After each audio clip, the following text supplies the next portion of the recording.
21 po ang patay sa bakbakan ng dalawang armadong grupo dahil po sa away sa lupa sa Maguindanao del Sur. Lumikas mula sa kanilang barangay sa Bagalungan, Maguindanao del Sur ang daan-daang residente matapos pong magsagupaan ang dalawang armadong grupo dahil po sa away sa lupa.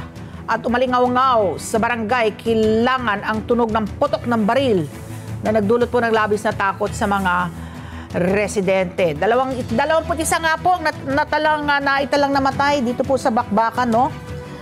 Armadong kamag-anak ng isang engineer, Datu Alonto Sultan. At yung mga armadong tauhan naman sa ilalim ni Ikot Dandua alias Commander Bausi.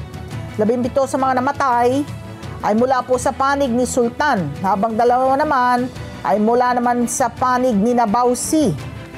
Sa isang panayam, sinabi ni Sultan na nagtungo sa lugar ang kanilang grupo kasama ang ilang sundalo, pero matapos umalis sa mga sundalo, agad na nagsimula ang barilan. Ginigit po ni Sultan na may hawak siyang titulo para sa pinag-aawayang lupain, pero nanindigan naman po si Bawi na mga ninuno pa niya ang may-ari nito. Let's get together, Sunday 25.